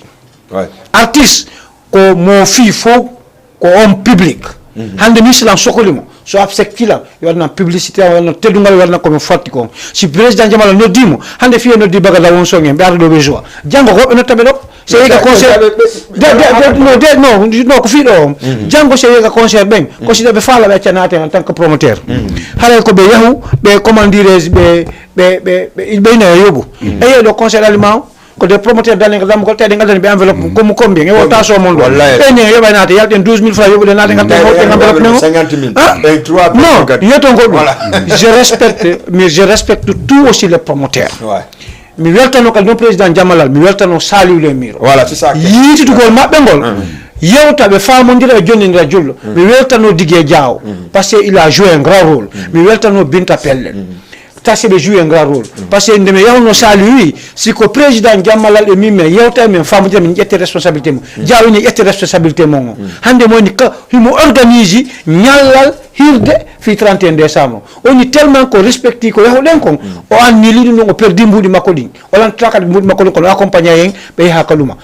donc ko ɗum noon faala ɗen hande ko président Jammalal wonno wulde kon ko ɗum président Jammalal heɓude yo Allah accamɓe en ɗo ko juuti akko e balɗe mabɓe hande ɗo ko ñotto goɗɗum si yo welumo mettata les promoteurs yitidi tous les promoteurs ici au Sénégal min jondidiri juuɗe en jondidiri juuɗe en yahay kadi ko falɗen ɗon mi arta ɗon kaka Alkazayon aray hiɗen andi himo mari avenir yo respecte piiji ɗin staff makko respecta piiji ɗin yahen o avenir makko no gasa janggorata ko c'est des millions de tirgol ɗo e hoore men enen promoteur o haɗa ɗe enen ɗen jooɗi ɗo ala koɗo koluma den yen ɗon aren Hakim doganay leydi e Kambu Hakim doga yaha Makka arta juula fana toon juula fana ɗo doga Guinée soƴƴa toon soƴƴa Sénégal on mo tawa e concert o la respecte mo par ce que mi yiidi mi yewti mi yeehi hakka makko vraiment teddugal wawa mum haray ɓen ɗon fof no nder toon a faami donc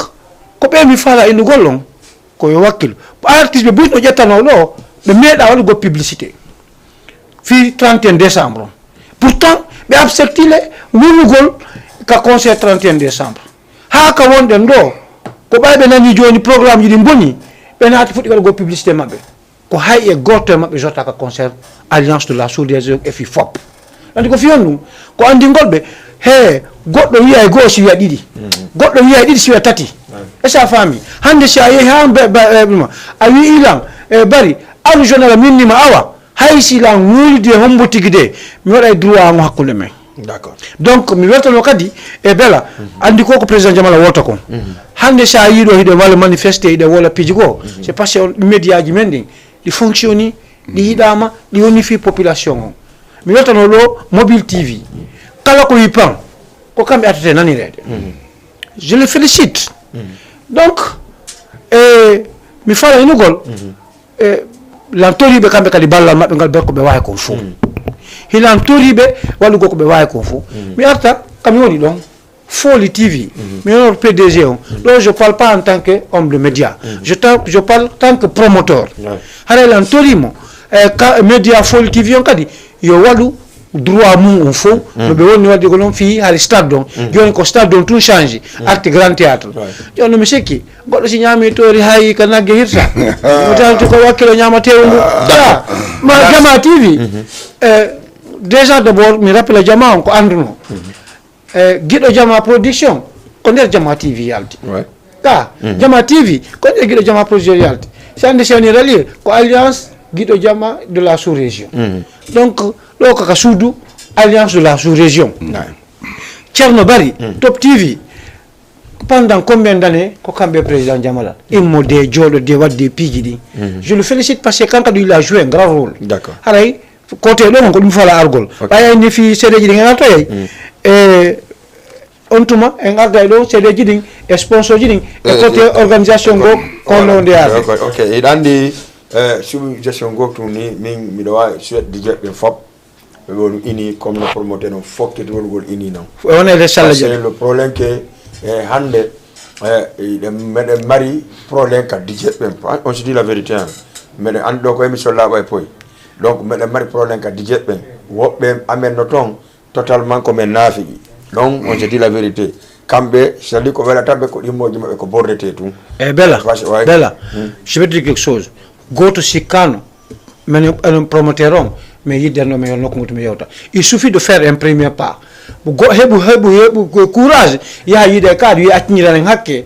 wona nokku goto no dangé je suis d'accord entièrement d'accord avec toi mais comme nous les animateurs par exemple kono nouvelle génération animateurs bella so fala bo tingol je vais vous donner un secret ko conseil kam jonni ay on génération nouvelle génération kono yidata ha moja ya kondano moko ba mawbe ben ka animation force on ngo weldi be tawto d'accord andi no fono way wonde peut-être no way wonde ko peut-être minuma parce que no wodi wobbe amen ton déjà hay adduda be e hakkunde faybe ben be bonna hakkunde faybe déjà ko non ala tajribe a fami donc joni non min ko mi wa wiide animateur on fop kadi wattani la en côté donc ka côté promoteur kadi il faut wona wattani la moƴƴa parce que c'est normal que den doit wonde hunde wotere c'est normal den doit fottude c'est normal den doit yewtude kono har kadi ka berde yewtete parce que c'est yewta dun ka berde ça sera difficile après bella voilà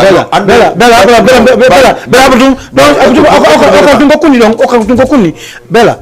kang inono enen nouvelle génération yentu moni nok ngol dum samedi dogi den bore yakka beñe hore lawol na ko bay e problème wadi na ko bay joni je suis le conseiller de nouvelle génération voilà nouvelle génération comme conseiller makbe parce que déjà avant on crée de structure makon o jodano la créer wi mom ko piu goto simi wona conseiller ma mi wona piu nge goduma mi permettama nyande alliance de la sous-région par exemple organiser c'est tawi a organiser hande mais organiser jango na en fottu hunde ne parce que on a un ennemi on a un sina ko dabbere wonde a fami donc déjà kanko absetti dum do avant o créer de structure makko donc enen hande en salanaki hay goto organiser a sala famde mais en ballota kadi hay goto hidon andi side yewtude ministre des affaires sociales ko mawdo ɗum ko fi juulirde e fi jokkere en ɗan donc wawata yeddondirde ɗum miɗo jooɗi meeɗo on ɗon anndi siɗe yewtude fi affaire jokkere en ɗan jemen ɗin no woniren hunde wotere kaka baasi fuɗɗoto ɗen bien sûr ko honto woni base o ndaare hannde yimɓe men ɓen ko enen kafuɓe ƴiiƴan kafi in kafi fof ɓen une fois a heɓi magasin leydi o hiɗa marsinde goɗɗo no wakkili arde landoɓe ndu suudu ɗo fu sa watta magasin fiyo ballo mo ko ɗin piiji accata hande sa yeeyi ɗo montorji mi ari mi addi téléphone ji miɗo yeeyaɗa en haɓata en fof en marsinayi forte nokku ngo to hirtoɗen soɗɗen jalen fije onon dijeɓɓen e menen ɓe waɗɗon kilifaɓe mon ɓen ko enen fof jotto nokku ngoto par ce que pour yo yimɓe won hunde wotere ma woɓɓe muño fi hon ɗum so daari ka terrain football ɓe suwa ɓe heɓay toon ko mettiɓe defetuɗon e heɓuɗo victoire on na gootum ɓen ɓe weltaki gootum kono si ɓe yalti ka nder terrain ɓay koɓe qualifiyuɓe koɓe jangganɓe e sansindira e mayo kisan ɓe filodira so yi en immike en yeehi en tawoyi wiyete mo jannuɗen en inni accanan hakke en jonnidiri juuɗe ko hakkim jani yiyata ɗum ɗon bewre jaɓata ɗum hollugol ko kañum woni kañum jaɓata ɗum hollugol ko min ɓuri jawdi waɗa jaɓata ɗum ko hollugol en fof koye hunde wotere ko ɗum ɗo wawata jaɓinde ɗum ɗon donc ɗin piiji mo beeno mari nafa ka société men ko honɗum woni ma wawi wiide mo beeno mari nafa hande hayso ko feetuɗo accuɗa ka galle ma o nafete goɗɗum ñande goo une fois goɗɗo loosi e étage feetuɗo no waala ka ley étage makko himo jogii noon jawdi moƴƴa himo addo e otoje goɗɗo ari kuppi fiirji ɗin masini e otowal goo no yaltinde ngal wujjal ngal naɓa do fon ko yimmi jogulen jelna sen oto bi ɓe sortitoɓe fof maɓɓe ɓe nangi gujjo on jongal on innoɓe moƴƴinanmo ɗon cuurum kaw waala donc hay e yewtere e konngol yon anndumo ɓe no mari nafa hande ka wonɗon ɗo goɗɗo piyatalan hiɗon dari hay sigo yimɓe ɓe no woni on honɗum goɗɗo wawata lampide ɗon dari simi hayniki on kadi podi on no joƴƴina micro no ɓanna mi tawi ka dow fof ko onon tun dari ton miɗo felliti mi bunga joni par ce que miɗo andi ko yiɓɓe a woni ka hoore podi on kono so miɗo andi ɗen haaɓi hara miɗo andi mi ala ɗon teddungal mi yarata to donc jaɓen mo ɓe waɗa sacrifice pour yen joni nde juuɗe ɗum noon il faut ɗengal moƴƴal mbawdi yewtere e andugol ko yewtete e accanede jaɓen accande woɓɓe ɓen en acciranaɓe ɓay ɓe ɓuuri en doole en acciranaɓe ɓay ɓe ɓuuri en jawde kono acciranen ɓe fiyo société men on jogodir merci beaucoup ɗo bela ayi ko président wollo kon mi yetton ɗo hande pihu gotum no tawa ko kalis ma communauté guiné on seeɗa divergence hakkude sous région alliance de la sous région e sénégalais d'origine guinéen par ce que ko fandi o ko fondi ɓe wondi e yimɓe ɓe yimɓe ɗon hino añiri en saabu eɗen geweɗa koye werda kon hiɗen mari majorité yimɓe ɓen ɓe yimɓe majorité ko malen ko no añiri ɓe saabu enen maɓe ko werda kon hande enen ɗon sen jonnidiri juuɗe est ce que naare woni jogui majorité total ɗon enen e maɓɓe est ce que arage wonde les population o hande sida yimɓeɓe bille balli no henna weldintinen kaari e kaari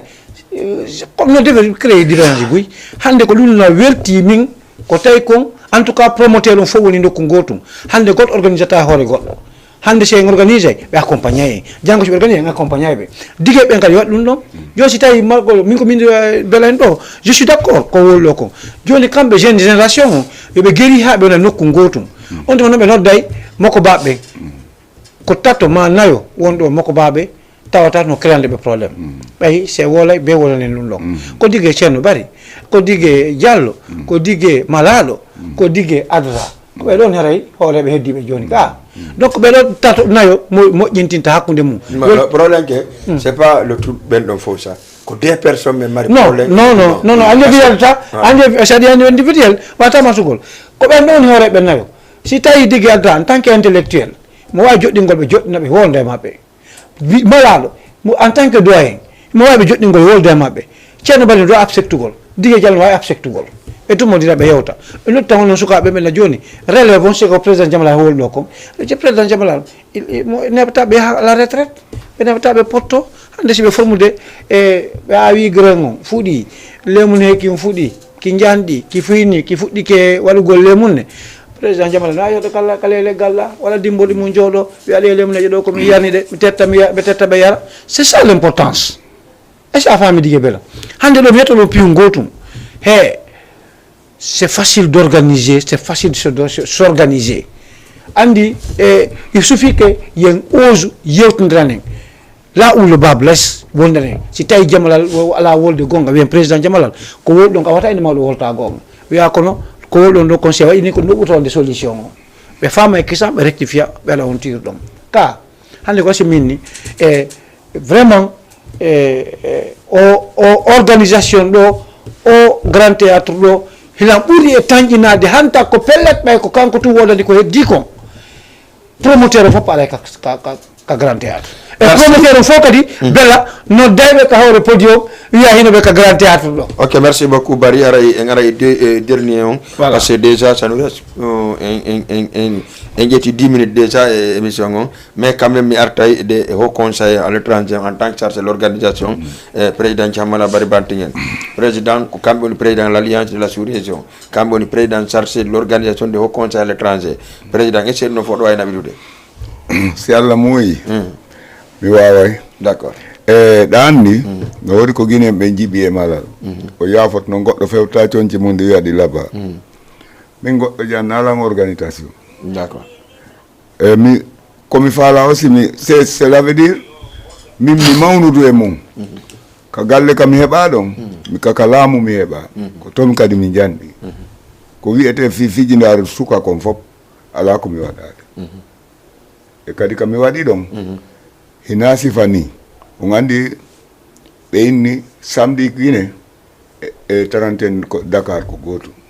samedi la Guinée e tarantene Dakar ko goto parce que Guinée à partir de vendredi a uppa coñci maɗi pasaɗi inna ko laabe amoyta walla ko mamu walla ko kindi ha luwon otoje yahon Dakar ɗo no e 31 décembre suka tecco modi settan no wulna ata inna yata amugol andina goto ko metti organisé kon fof ko ɗo par ce que ko leydi mawɓe suka mo hay yiiɗa ɗo suka mo 17 tan ko mawɗo fayda ko Allah tagata noon ko mawɗo tagi min mi daraki ha hay komi jogui kon fof mi daraki mi townani on ɗum min ni miɗo faala waɗan poskarijo e mi yiltito ka yo landiɗalan ɗon fi taw ka o conseil miɗo faalano wonde secrétaire à l'organisation ka o conseil mi wona préfet wongo président kono miɗo ɓuuri e tañinade kadi si tawi woni no mi heɓay ɓe mi wawata gollude ɓen yaray yeeso d'accord par ce que fi on ɗum ko équipe gollata wona goto gollata mana on heɓata équipe ko hokkonje en tant que organisateur est ce que a faami ɓe mi wondi ɓen no woodi woɓɓe hara no mari jawdi no faala o yi'e no woodi woɓɓe hara kañum kadi yi'i no organisé no jiñi no faala wonde e mum kono haray koko ɓe innata ko ngulendi lacciri kon koko wuli ɗon tummuɗoto est ce que a faami donc ko sifa ɗum ɗo woni toon si wona ɗum milla jogii ideji buy ko ko organisé te ɗo fop ko ko waɗeten ko fop hila mari idée sila mari équipe ɗum fof miɗo wawi couvre nder toon hara ko toon watta manam hara concert hala ko wiyata ballon walla ko wiyete concert ma soirée ji jani walla festival ji jani ma immagol ɗo tigui organise ka Palais Conakry e inde o conseil on miɗo mari moyen muɗum miɗo andani kadi no mi wara e kadi simi yewti Guinée kono andirɗa ɓe inna malal ɗo ni ko noon ɓe inni tanmi toon kadi mankata parce que min ko noon ɓe wiyaynoɗon Guinée ko mankata d'accord haray ka ho conseil fewn ɗo ni kon ɗum woni programme o conseil programme o conseil on fewn ɗo tigi ko immina ko fi recense gol jama ɗum ɗon no discuté de fi mum ko hikki e ɗum hiɗen mari probléme ji puy probléme ji honɗi hiɗen mari ɓe ne'aki hiɓe duwa ne'ede hiɗen mari ne'iɓe ɓe ala doole ɓe yeyede doole donc hiɗen mari ɗin probléme ji probléme ji ɗin ambassade on no ƴetti doole ɗen fof watte juuɗe o conseil on ƴetti o conseil on fayda watti ko kañum woni conseil ambassade on kala ko wawete waɗe ɗo inde Guinéen ɓen yo conseil on ƴettu responsabilité e kadi noon no wowlira noon o conseil on say ko noon o liggori aray ko nafa communauté men on par ce que hiɓe proposé a wi ko joni e waɗu cité sénégalais en Guinée ɗum ɗon fof haray ko conseil on no wawi wadde projet muɗum naɓa litta no heɓira no wawira wadde ɗum ɗon d'accord donc merci beaucoup e aray e garta kadi no woodi piihoye ɓuy wona koye wowlede min malar ma enen fof meɗen hande kala mo konngol mum notto ko ambassade Guinée ko yawteten toon ko fino communauté men on kañum kadi hettira teddungal mum ngal d'accord e wawata yiwde toon ko sattinanta communauté men on par ce que goɗɗo so laamike tawi a hiwata communauté ma on jara harayɗa laamu gasi on débat ɗon e maray mo ha ñande go par ce que ko débat jana noon après arten e ɗum ɗon en arta e ɗum ɗon hara président no ɗo chargé l'organisation no ɗo yewten on débat ɗon communauté en waɗa en arta nde ñande par ce que arani en ɗo krawat mi haɓɓina sabaɗor mi waɗi voilà bari dawawi man ka dernier partie passé ɗo handi émission men on lanni ha laaɓi poyi e joni noon ka invité ji séré e ka tout ça ka mouvement ji e ko honno ka dernier organisation ka virage ji fof ko honno woni joni ɗo en hollitay e sere Madina Hulani e sere association Marifala sere Dio Diallo sere Forti Foli Grand Dakar sere Forti Foli Medina après aren Foli Rewɓe Sar Rival e Belle Dame aren présidente femme IFDG Sénégal Hadja Aïssatou Bari Bantingel kamɓe kadi hiɓe active moƴƴa fi conseil on ɓe holtude jama on et tous les sections de l'IFDG de Sénégal et tous les autres partis leurs fédérations et leurs sections aɗa fof kadi no invitable aren ɗon on tuma Binta Yombol Camara Thiaroye MPEC Alpha Mali Petiyero Thiaroye sere Tumba Fola wonɓe Ngor ɓen ɗon kadi ɗon dandi noon mi andaɓe taw non gandeɓe ngal anta noon organisation ɗo fof hiɗen mari les filles de alliance donc Aissatou Daleng mo fof aray ko kanko ni fenɗo halfina président on hikki e makko ɗo Mariama Daleng Aissat Ba Rougui Mariam Ba Lamarana Jeynabou Fatoumata Binta Mariama Mauritanie e Petit Bari e Saliou Bari kañumma e Binta Diallo ɓeɗo fof ko juɓɓen ka jeune fille on ka alliance se giɗon beela e aren ko ka ɗum promoteur ɓe ɓen fuɗɗoɗen Amadou Badiane la nouvelle génération mo invita mo tora kadi ballal makko ngal ko wawi kon fof sénégalais d'origine guinéen président Mama Saliou Le Miro e président ton ka rewɓe e Binta Pellel haray ɗen invité ɓe hiɗen toriɓe kadi ballal e communication on ko ɓe wawi kon fof aren on tuma ka téléji Foli Média Top TV Jama TV Mobile TV haray ɓeɗo fof vraiment kala golle mun ɗen ko fiitu no promotion yaara Vantage TV Maria ok d'accord après aren sponsor ji ɗi ka guitar nafi Madina Hulani ɓe mi fuɗɗori aren comment dirais-je ka sponsor ji nafa comment dirais-je nafa transfert d'argent donc andi ko sponsor alliance partenaire alliance tous les organisations ɓe adda ɗon kaalisi ɗo non ɓe addude kadi woy adda kadi woy addugo kadi kalis ɓayna en dulleji non ka téléji ɗum ɗon ko feere après yide donc c'est une manière aussi ka concert ɗo contact golɓe haalnaɓe fi téléji ɗin kadi ɓe accompagne téléji ɗin haray e salek kadi tan ɗen salek hormis d'abord structure makko on salek kala ko waɗɗen o présente to o yahay o accompagne wona hikka fuɗɗi wona hikka bi fuɗɗi organisation naafi o concert non kala ko yani ɓen ko nodda salek il est présent vraiment félicitations Afrique News tami kadi aray ko sponsor news merci salek voilà donc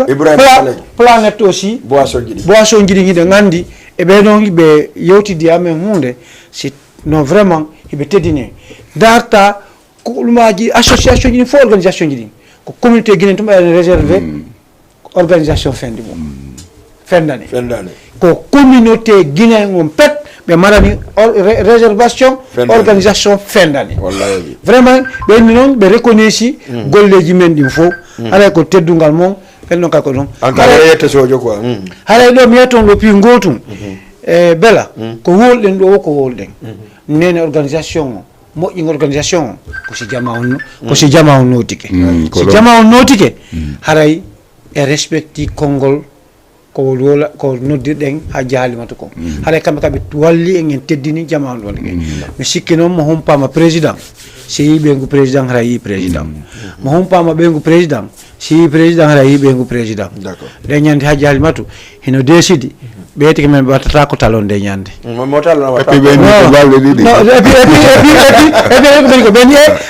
ɓeyni président Jamalal si min yeehi le 31 décembre ko min amo ha e 7 heures du matin min arta min looto min soƴƴa mi ara kadi min arti ɗo wolo de nde ñande raga bollallo nde ñande et puis Binet Mali no décidi a wi fendu ɗo kay sidi woni ni awa depuis 15 heures awa meto goɗɗum mo kay sidi o awa mi yeti ko goɗɗum awa haray kadi artiste ɓe ɓen aray e mercredi e 17 heures mobilisation o haray mi tori ke jamma o fof no wowiri noon e ka anda ɗon ka siège alliance de la sous-région rue 10 angle 19 ka président Jamalal haray ko e 15 heures 00 départ on yawgol ka aéroport haray noon enen organisateur ɓen enen à partir de 8 heures hiɗen ɗon ko ɗon soƴƴeten haray kadi ko ɗon soƴƴeten ko min woli non ɗo na président woli ko ɗon soƴƴeten ɗo min commission d'organisation halfina ko ɗon soƴƴeten on on toño to halfina jogoɗon to jonnan commission d'organisation o fop e secteur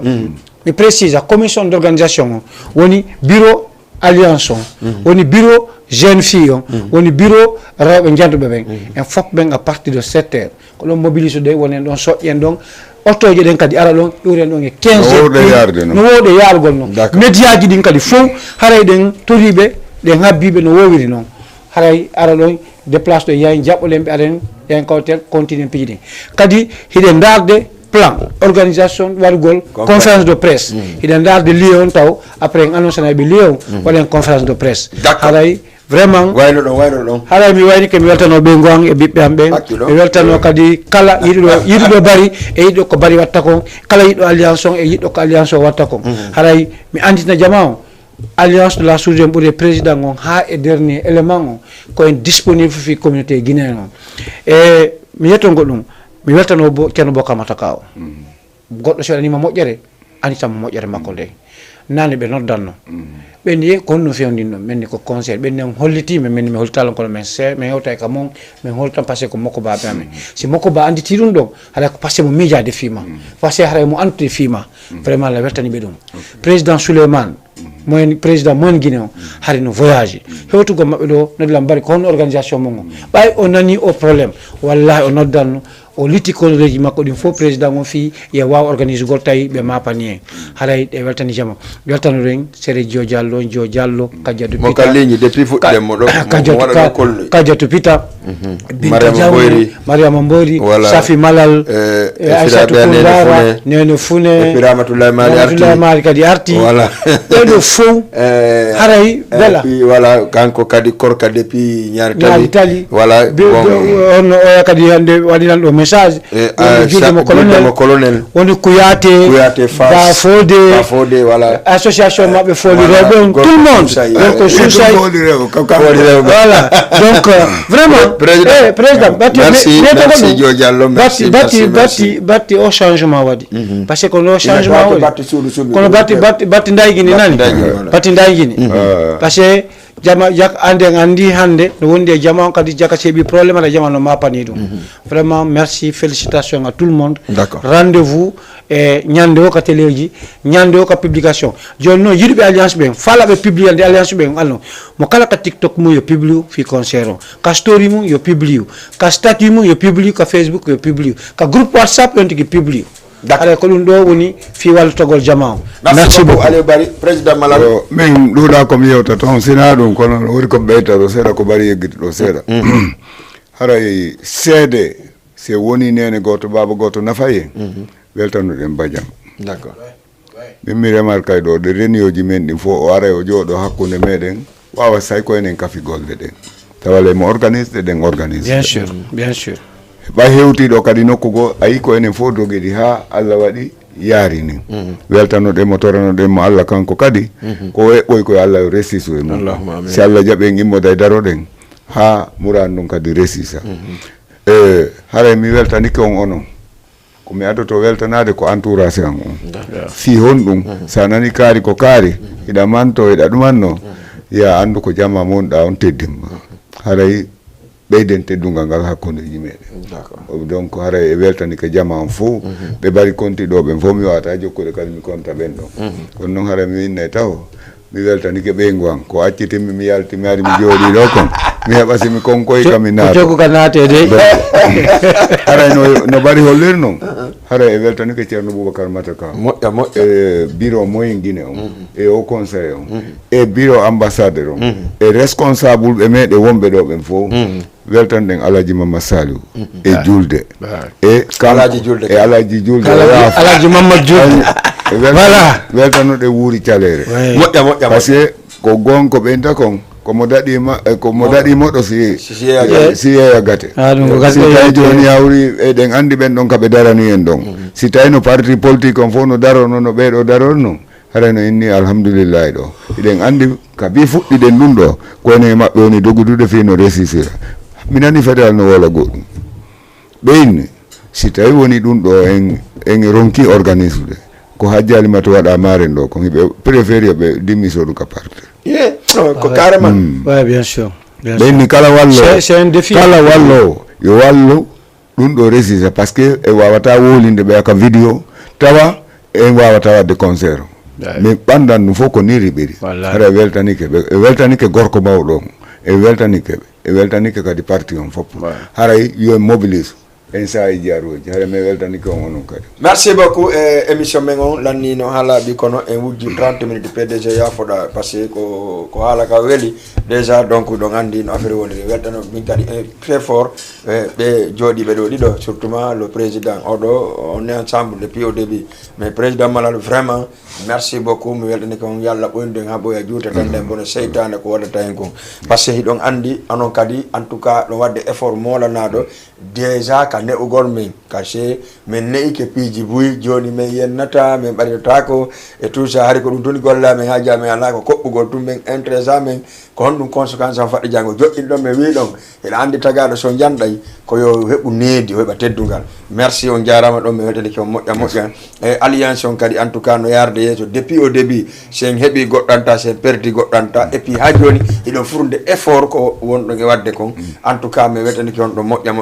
mi weltano kadi wuuri kiɗo jama production passé imo accidimmi e télé on jo fait ce que je veux en tout cas kala kono mi faalira mi waɗa émission jiɗi e simiɗo faalami ala en heure simiɗo faalami mi konna émission ha erde mi faala ha hande o wiyalnam beela ere ma on lanni ko min tigui wiyata ere on lanni o na lannino de donc mais ha hande merci aussi parce que c'est pas question ida tawa e huude nde waɗita kadi piiji go espéré il faut que on tigi faama règlement on kadi ndergaji donc kadi vraiment merci beaucoup et merci Mbaye assistant on hande ka régime ko ɗum hande si téléphone on no coupa tum mais c'est pas grave et merci à Telly kadi mi yimo ɗo nane mi j'espère que haray hooti e merci kala wonɓe darde kadi ko salde attente toon e télé on en salminiɓe e weltani kala darnoɗo émission on weltanen kadi anditende me jeudi 22h salla jaɓiɗen ɗo e d'autres artistes kadi soaki hara ko alkaza o gadɗen jeudi e payɓe goo e woɓɓe goo haray ka plateau men ɗo après yontrede ñande j'espère que haray bagada wonson en hiɓe ɗo ka plateau ɗo wawi yewtude fi concert on ka raga bolla e raga bamba mais jeudi mi sikki chargé l'organisation o daray ko artiste ɓe ɓe arta wawi yewtude e piiji ɗin fof par ce que ɗo gandi ko sati kon laati ko grand théâtre wonɗe yaade joni min noon joni biyeji wonnoɗi 4000 francs ɗin mi rappelle o moƴƴa ko ɗin woni 5000 francs pour que onon kadi yon faamu e programme ji ɗi no woniri par ce que budget on ɗuuɗi e fereji ɗin ɗuuɗi ɓurti kay ɗuuɗude ka wonno ɗon haɗa ko teddungal le moon donc 5000 francs waɗɗen donc jour ji no min toriki o min jeeji on wota goɗɗo yewton ina biye 5000 dey et puis no waɗi kadi happu ha ka naɓo toon ha ka yeey toon biyeji ɗin comme ça c'est l'organisation no jogui whatsapp ji ɗin et tout ça e yewte merci Billy aussi en salmini o moƴƴa e merci kala wonɗo darde Jama TV annoɗo hande émission laaɓa e poyno woodi ko laɓɓinalngol ɗon tun emi e grand théâtre wonne yaade le 31 décembre merci ɓeɗe darde kay le premier par que meɗen andi grand théâtre heƴata kilo 31 mais darta le premier compte on ndege wadde merci ciao merci à tout le monde on se dit bye